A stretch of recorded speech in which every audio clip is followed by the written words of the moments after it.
Hello there, a very good evening and a very warm welcome to the news live on Channel I. I'm Nitya Sarachandra. A very good evening indeed. I'm Shihara Hera. Let's move on to the headlines. The government says that the international community now bestow immense recognition on Sri Lanka. Opinions and suggestions are being sought from parties in the Trincomalee district regarding the 2017 budget.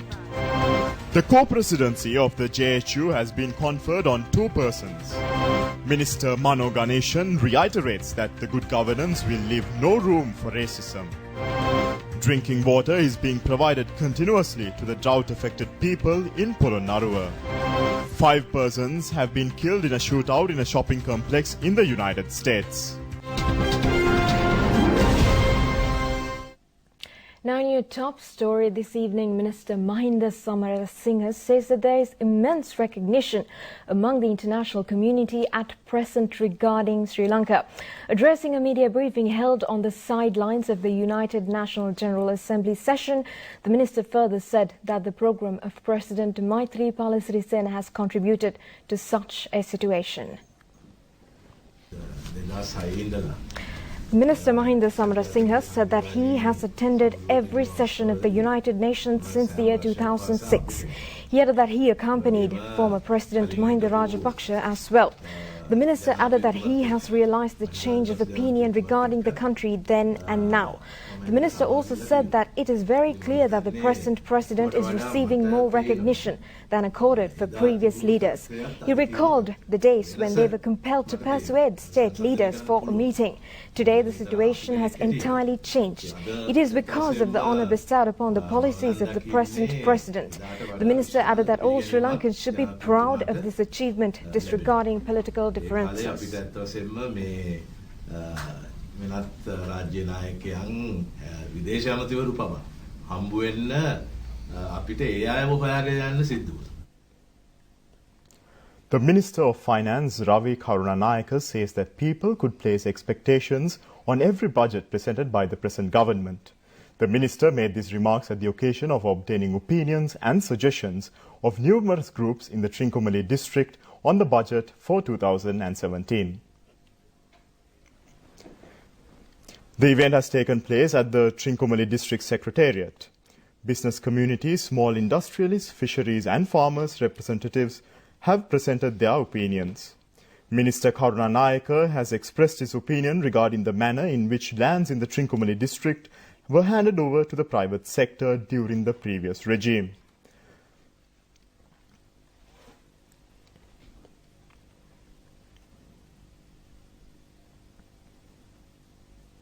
The minister has also inspected an imported fish processing centre at the Trincomalee harbour zone.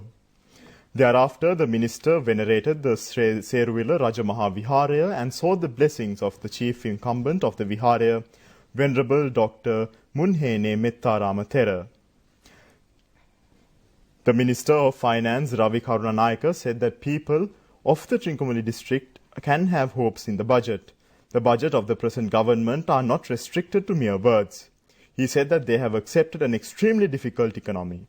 He further said that the government is entrusted with the task of creating a developed economy through practical means. Minister further said that their aim is to provide a budget with relief for the people. Now, 2 positions of the co-president have been confirmed on the leadership of the Jathika Helurumaya at its 13th National Conference held at the Sugatadasa Indoor Stadium in Colombo today. Accordingly, Venerable Hedikale Vimalasara Thera, the Deputy Minister of Parliamentary Reforms and Media, Karunaratna Paranavitana, have been appointed to these positions. Venerable Omaphe Sobitha Thera, accepting the post of President of the organisation, said that he will continue to provide leadership to the future activities of the party. The theme of this year's conference was a country in which all would emerge victorious. A large number of intellectuals, social activists, political party leaders, MPs and ministers attended the event. General Secretary of the United People's Freedom Alliance, Minister Mahinda Amravira, presented the message of best wishes sent by the President Maithripala Sirisena. UNP Secretary General Kabir Hashim presented the message of best wishes of the Prime Minister Ranil Wickremesinghe. Thereafter, the proposals of the JHU were unveiled. Venerable Sobhita also said that the politics of consensus should be carried forward through the JHU with the strength of the youth. President of the JHU, Venerable Omar P. Sobhita said that he will leave the leadership of the group in order to give way to another group. He added that they hope that the new group would embark upon a speedy path of progress. The Thera added that, however, they will pay constant attention on to the activities of the new leadership. He also said that leaving the leadership does not mean leaving the programs of the JHU. The Thera stressed that the two main political parties must unite. If not, the goals of development cannot be realized.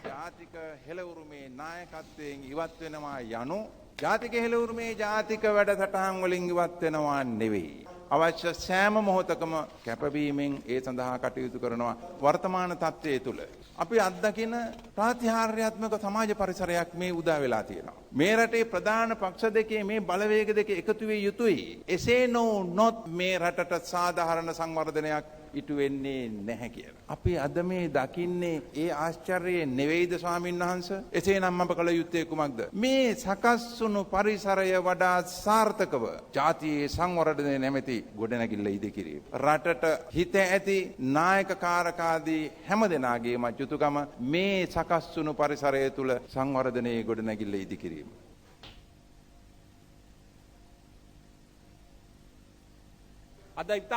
General Secretary of the JHU, Minister Patali Champika Ranawak, addressing the gathering, said that they are extremely pleased to find that the two major parties are joining hands to bring forward the country as a united nation. He added that they saw how the executive presidency was leading the country towards dictatorship after the year 2010. The minister also said that they decided then that the country should be changed in a democratic manner. The country should be proud of having as its leader a member of the SLFP and at the same time having a prime minister from the UNP. Had the two parties failed to unite, the country would have been turned into another Venezuela.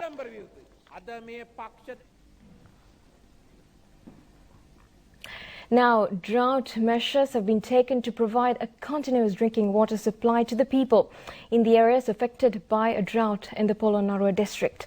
The North Central Provincial Council says that the necessary facilities, including bowsers, have been provided. Nearly 60,000 residents in 6 divisional secretariat divisions in the Polonnaruwa district alone are affected. The water problem has aggravated due to the depletion of water resources in these areas. Secretary to the President engaged in an observation tour in several affected locations yesterday. A special discussion was held under the leadership of the Chief Minister of the North Central Province.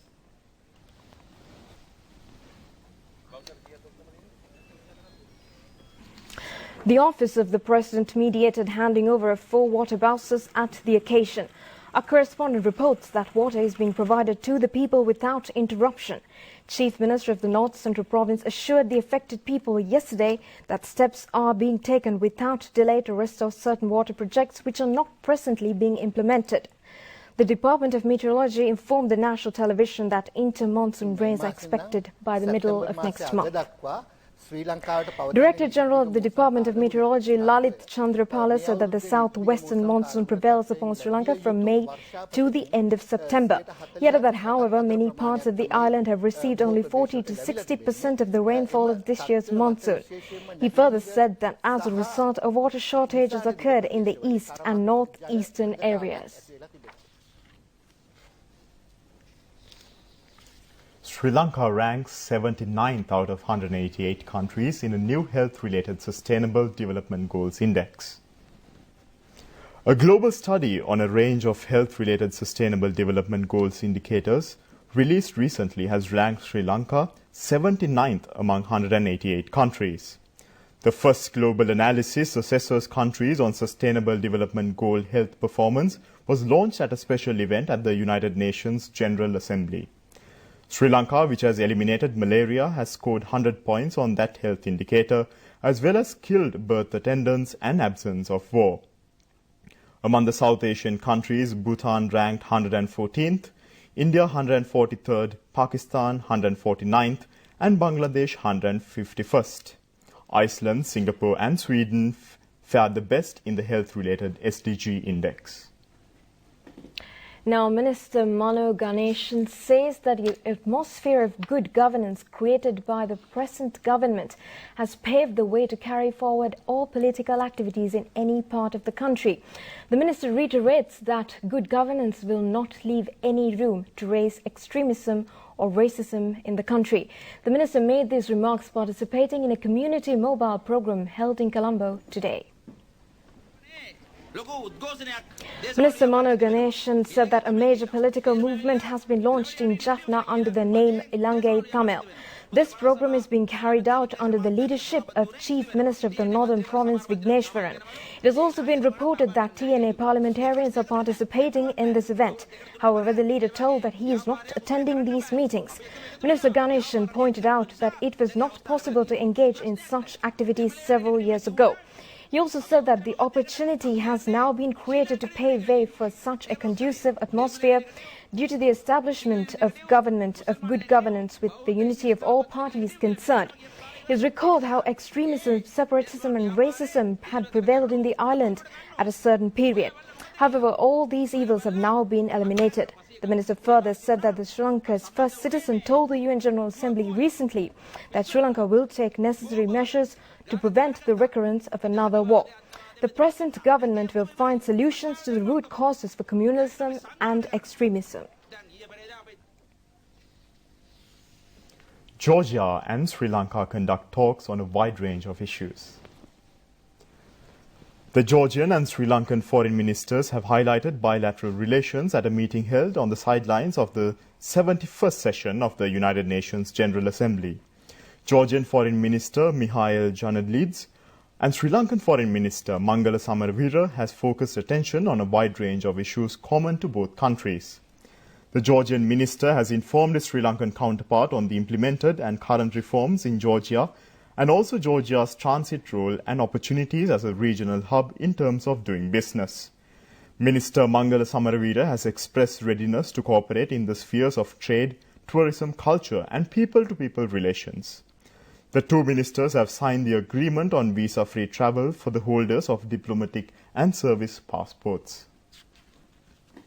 Now, today is the second day of the Medical 2016 exhibition organized in connection with the 25th conference of the Ragama Medical Faculty affiliated to the Kelaniya University. The official media sponsor of this event is the national television. This is a demonstration on how preparations are being carried with regard to the performance of a surgery.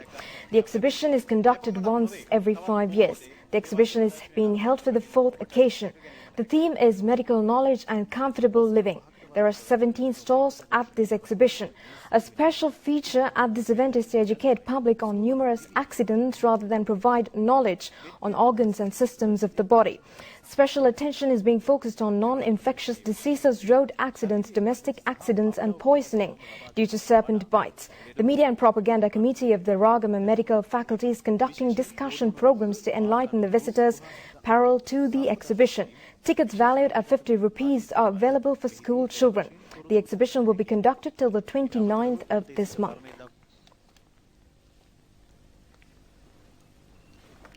Now we deviate from the local news momentarily to take a quick look at the United States election race.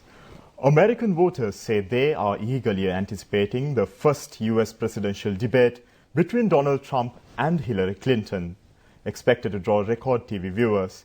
This is our segment of the United States election, Battle for the White House.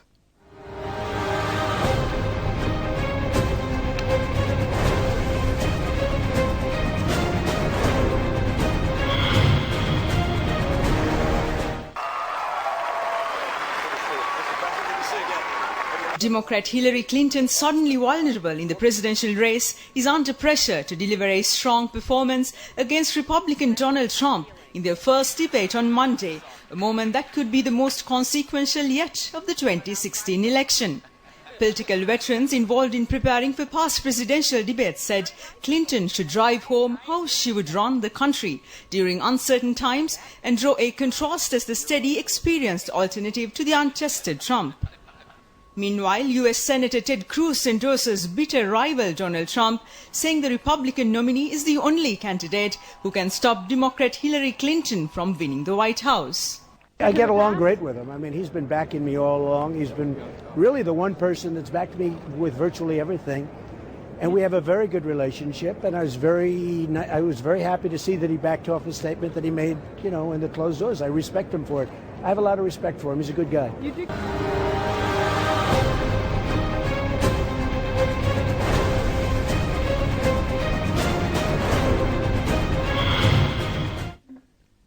Now, organizers say that hundreds of thousands of people have visited the Colombo International Book Exhibition. It commenced on the 16th of this month. The event is being conducted for the 18th occasion. This report is filed by Dulanjali Ananda of Rupavahini. Reading a book is like taking a journey. We are here at the biggest book festival in town. Nevertheless, it's a 9th and the day prior to the final, mass crowds' arrival at the BMICH is habitually continual.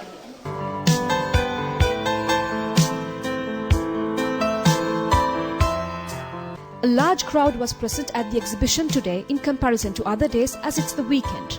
The exhibition is comprised of 410 local and foreign stalls. Visitors can purchase books at concessionary prices. Many quality productions of the national television could be purchased at the Rue Entertainment outlet. The exhibition, which starts at 9 a.m., closes at 9 p.m. A book is a gift you can open again and again. Do make a note that tomorrow is the final day of this treasure house of books, the Colombo International Book Fair 2016. I'm Dulanjali Ananda, reporting from BMICH. Now let's have a look around Asia in 1 minute.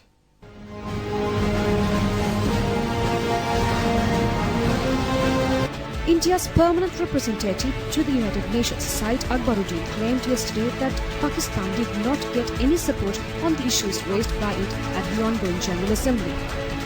A strong earthquake of magnitude 6.3 struck off the Philippines' Mindanao Island today, sending hotel guests and construction workers running from the buildings in Davao.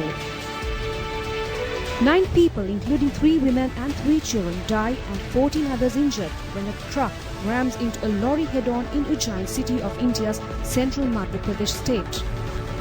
Over 100 police dogs from armed police departments across China showcased their physical strength and practical skills at competitions held in North China's Inner Mongolia Autonomous Region. The base jumping contest of the Wings for Love 2016 World Cup concluded in southwest China's Yunnan province yesterday, with Vincent Dykes of France walking away with the top prize.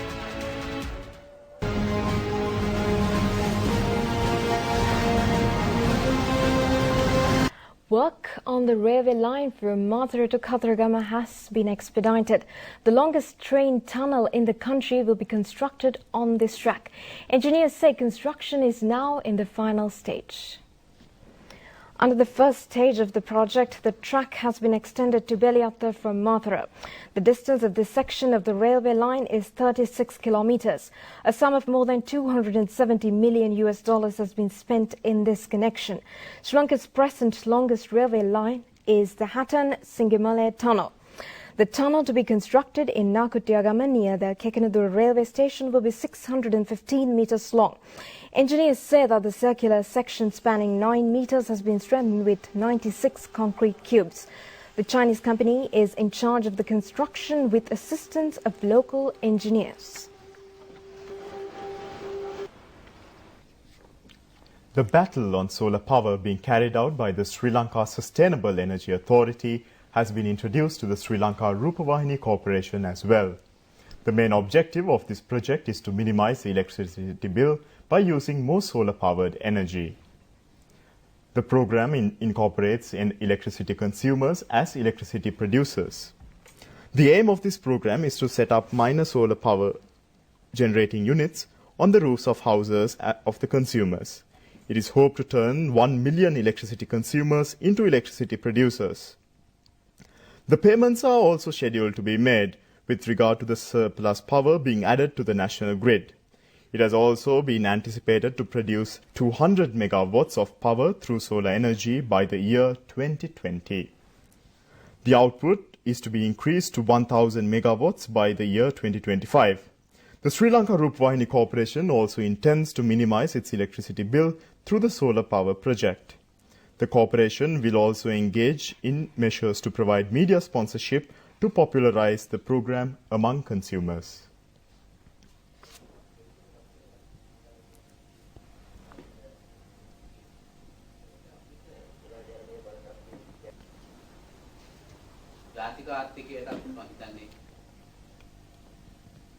Now, the final round of the Suva Shakti Children's Art Competition organized in connection with the 2016 World Habitat Day was conducted at the Vihara Mahadevi Park in Colombo today.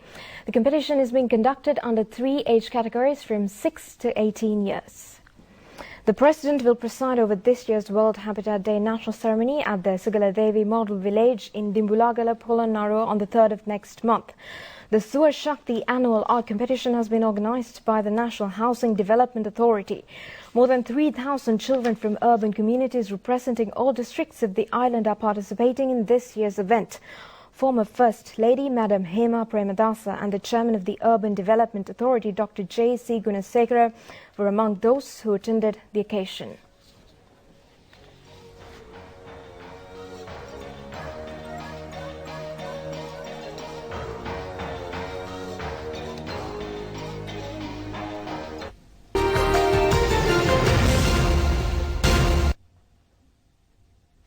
Now in international news, the death toll from a mass shooting at a shopping center in Washington state has risen to 5. Police have released a picture of the gunman who fled the scene armed with a rifle. The Cascade Mall and nearby shops have been evacuated and police have asked the public to stay away. The motive for the attack is not clear. The suspect is described as a Hispanic male wearing grey. He was seen heading towards the Interstate 5 motorway. Washington State Patrol spokesman Mark Francis said the fatalities had taken place inside Macy's department store.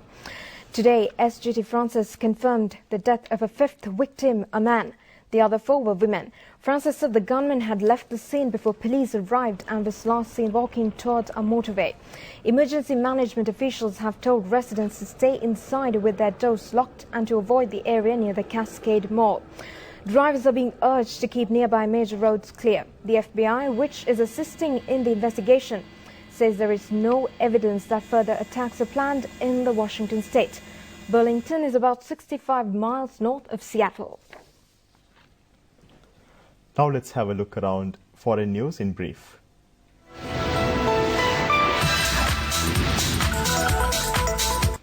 Colombia's FARC rebel group voted unanimously to approve a peace deal with the government yesterday, declaring an end to the 5-decade war as it prepares to transition into a new political party.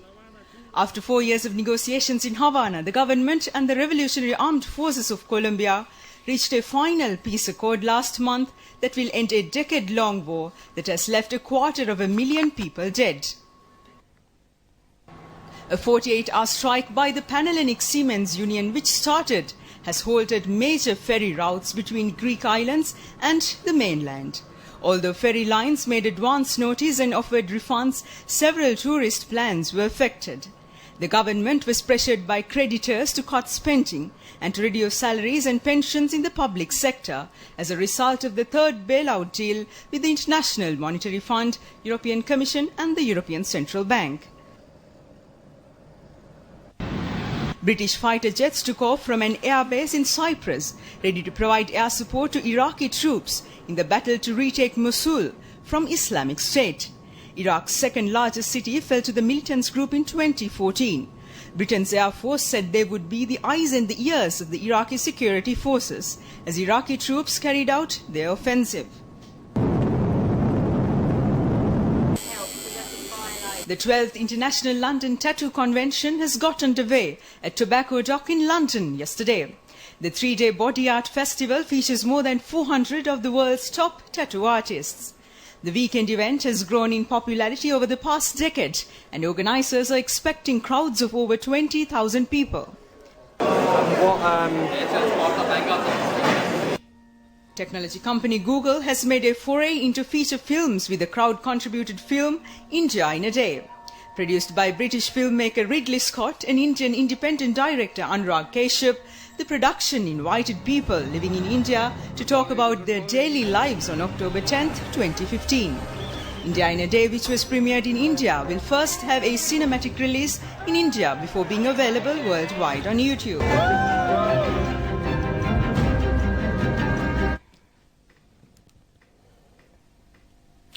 Now, Magnificent Seven is set to gallop into first place at the North American box office. Now, let's have a look at the box office review this weekend. Took a job looking for some men to join me. After opening the Toronto International Film Festival and closing the Venice Film Festival, The Magnificent Seven, directed by Antoine Fuqua and starring Chris Pratt and Denzel Washington, looks set to conquer the weekend North American box office with an estimated $44.5 million. God dang it, I'm good. Coming in second place is the new Warner Bros. Animation Stokes, which is set to rake in $31.7 million. Engine loss at 2,800. Sully, the true story of the airplane pilot Chelsea Sully Sullenberger, who safely landed his plane on the Hudson River, looks set to drop to third place with $15 million after being on the top spot for the past 2 weeks. That you could make it back to the airport. Not possible. I felt it. Knows that we have these Snowden, the Oliver Stone film about the life of whistleblower Edward Snowden, ties the fourth place with $5.7 million. It's been backfilmed this. Watch yourself.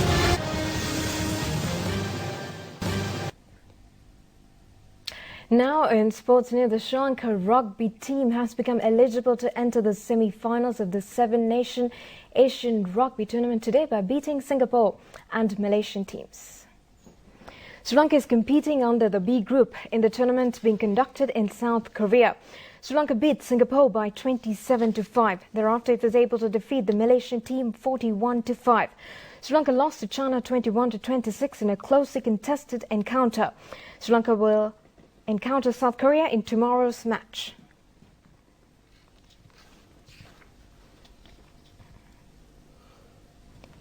DMY Dolanjali of Norelia has been successful in creating another record at the 28th National Youth Games today. She finished the under-20 women's 400-meter event in 56.5 seconds. The Colombo district is leading the tournament with 70 points. The Gampar district has secured the second place with 62 points. The Kurnagala district is in third place, receiving 54 points. Tomorrow will be the final day of the tournament.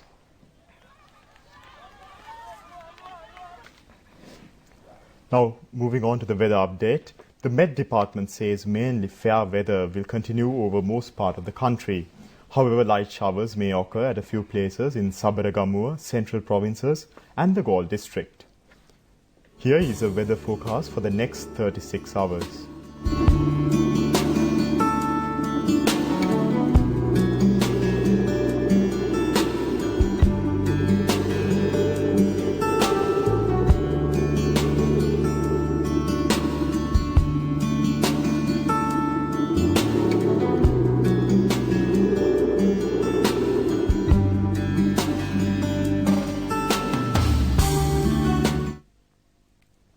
With that, we conclude tonight's news. We wish you a pleasant evening. Good night.